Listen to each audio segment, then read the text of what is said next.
உங்ககிட்ட SBI, HDFC, ICIC or Axisல பேங்க்ல நீங்க அக்கவுண்ட் வச்சிருக்கீங்களா? அப்போ இந்த வீடியோ உங்களுக்காக தான். ஜூலை 15ல இருந்து ஏகப்பட்ட மாற்றங்களை இந்த பேங்க்ஸ் எல்லாம் கொண்டு வந்திருக்காங்க. ஸோ இவ்வளோ நாளாக நீங்கள் எந்த மாதிரியெல்லாம் உங்கள் டிரான்சாக்ஷனை நீங்கள் பண்ணிட்டு இருந்தீங்களோ அதை கம்ப்ளீட்டாக பார்த்தீங்கன்னா சேஞ்ச் பண்ணியிருக்காங்க, which is really shocking. So இந்த சேஞ்சஸ்னால மக்களுக்கு ஏதாச்சும் நல்லது இருக்கா ஆர் என்னென்ன ப்ராப்ளமை ஃபேஸ் பண்ண போகிறாங்க அப்படின்றத டீட்டெயில்டாக நான் இந்த வீடியோவில் உங்களுக்கு நான் எக்ஸ்பிளைன் பண்ண போகிறேன். ஸோ வீடியோவை நீங்கள் கடைசி வரைக்கும் மட்டும் நீங்கள் பாருங்கள். ஸோ இந்த வீடியோவில் நான் சொல்ல போகிற டீட்டெயில்ஸ் எல்லாமே பார்த்தீங்கன்னா பேங்க்ஸோட அஃபிஷியல் வெப்சைட்டில் மென்ஷன் பண்ணியிருக்க இன்ஃபர்மேஷன் தான். ஸோ நீங்கள் ஒரு தடவை மேனுவலாக அஃபிஷியல் வெப்சைட்டை நீங்கள் செக் பண்ணி விசிட் பண்ணி நீங்கள் பார்த்துக்கோங்க. அண்ட் நான் சுஜி, நீங்கள் பார்த்துட்ருக்குது ஃப்ரோசன் வியூ. சரி, வாங்க நம்ம வீடியோக்குள்ளே போகலாம்.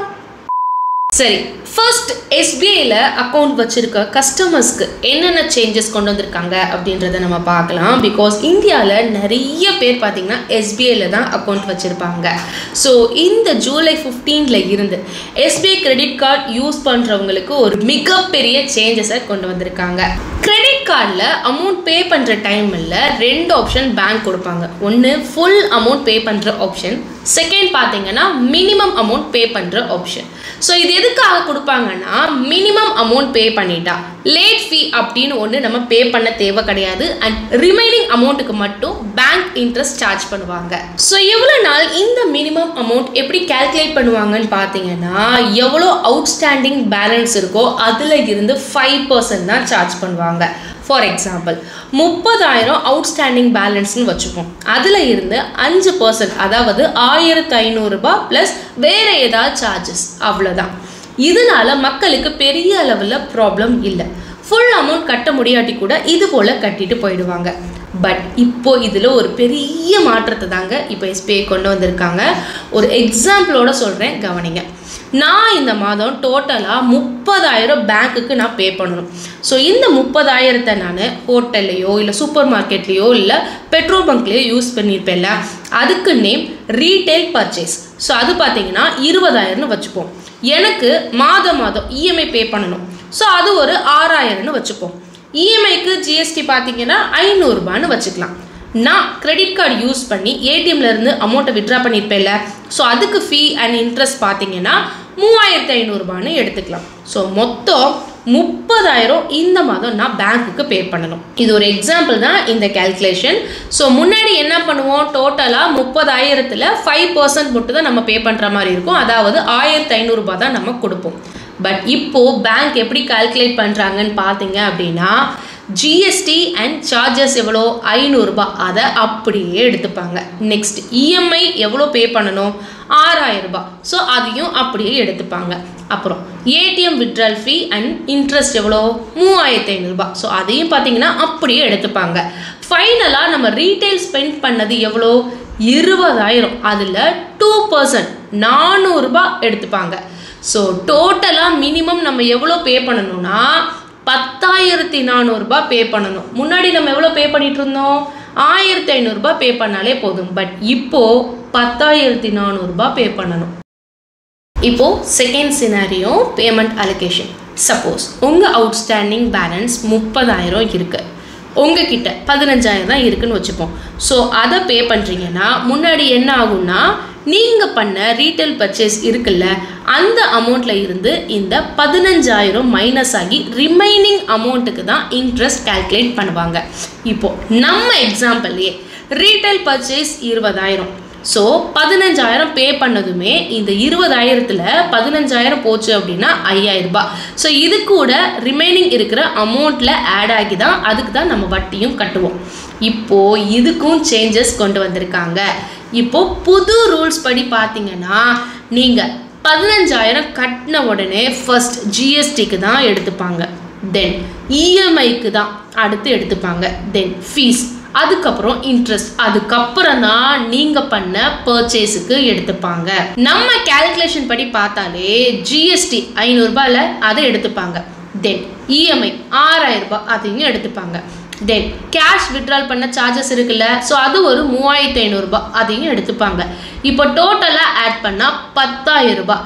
ஸோ ரிமைனிங் எவ்வளோ இருக்குது? 5,000 ரூபாய். அதை தான் நீங்கள் பண்ண ரீட்டைல் பர்ச்சேஸில் இருந்து மைனஸ் பண்ணுவாங்க. ஸோ 20,000ல் 5,000 போச்சுன்னா மிச்சம் 15,000. ஸோ நீங்கள் பே பண்ண வேண்டியது 15,000. அதுக்கு இன்ட்ரெஸ்ட் பேங்க் சார்ஜ் பண்ணுவாங்க. இது SBI பேங்க் கஸ்டமருக்கான ஒரு நியூ ரூல்ஸ். SBI புதுசாக கொண்டு வந்திருக்காங்க அப்படின்னா மற்ற பேங்க் சும்மா இருப்பாங்க இல்லையா, அவங்களும் சில ரூல்ஸ்லாம் கொண்டு வந்திருக்காங்க. அதன்படி நம்ம ஃபர்ஸ்ட் பார்க்க போகிறது என்னன்னு பார்த்தீங்கன்னா HDFCயோட new rules. HDFC credit card use பண்ணி நீங்கள் ஃபியூல் போடுறீங்கன்னு வச்சுப்போம். மேக்ஸிமம் லிமிட் பெர் டிரான்சாக்ஷன் 15,000 ருபீஸ்க்கு நீங்கள் ஃபில் பண்ணணும். ஒருவேளை 15,000 ருபீஸை நீங்கள் தாண்டிட்டீங்க அப்படின்னா 1% உங்ககிட்ட இருந்து சார்ஜ் பண்ணுவாங்க. இன்கேஸ் 20,000க்கு நீங்கள் ஃபியூயல் போடுறீங்க அப்படின்னா 200 ரூபா ப்ளஸ் GST நீங்கள் எக்ஸ்ட்ரா பே பண்ணுற மாதிரி இருக்கும். நெக்ஸ்ட் டிரான்சாக்ஷன்ஸுக்கும் சில ரூல்ஸை இவங்க கொண்டு வந்திருக்காங்க.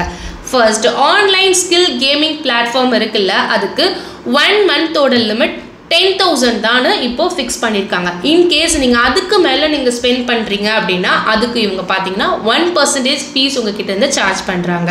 ஸோ எக்ஸாம்பிள் பார்த்தீங்கன்னா 15,000 நீங்கள் ஸ்பெண்ட் பண்ணுறீங்க அப்படின்னா அதுக்கு மேலே போச்சு அப்படின்னா 50 ருபீஸ் ப்ளஸ் GST உங்ககிட்ட இருந்து உங்க சார்ஜ் பண்ணுவாங்க. செகண்ட், வாலெட்டில் சில பேர் அமௌண்ட்டை லோட் பண்ணி அதுலேருந்து யூஸ் பண்ணுவாங்க. For example Ola Money, MobiKwik, Paytm. So அதுலேயும் பார்த்தீங்கன்னா இப்போ சில சேஞ்சஸை HDFC கொண்டு வந்திருக்காங்க. ஸோ அதுவும் பாருங்கள், 10,000 ருபீஸ் தான் பெர் மந்த். அதுக்கு மேலே நீங்கள் வாலெட்டில் நீங்கள் லோட் பண்ணுறீங்க அப்படின்னா 1% ஃபீஸ் நீங்கள் பே பண்ணணும். இப்போ ஃபார் எக்ஸாம்பிள் 15,000 நீங்கள் லோட் பண்ணுறீங்க அப்படின்னா 50 ரூபா ப்ளஸ் GST நீங்கள் பே பண்ணுற மாதிரி இருக்கும். Third, utility bills, EB bills, wifi bills, DTH இதோட லிமிட் பார்த்தீங்க அப்படின்னா 50,000 ருபீஸாக ஃபிக்ஸ் பண்ணியிருக்காங்க. வீட்டில் இருக்கிறவங்களுக்கு இவ்வளோ அதிகமாக நம்மளாம் யூஸ் பண்ண மாட்டோம். பட் ஃபேக்ட்ரி வச்சுருக்கவங்க இதை நோட் பண்ணிக்கோங்க. இப்போ உங்களோட யூட்டிலிட்டி பில் 50,000க்கு மேலே போகுது அப்படின்னு 1% ஃபீஸ் சார்ஜ் பண்ணுவாங்க. இதெல்லாம் தாங்க இப்போ HDFCயில் கொண்டு வந்திருக்க நியூ சேஞ்சஸ்.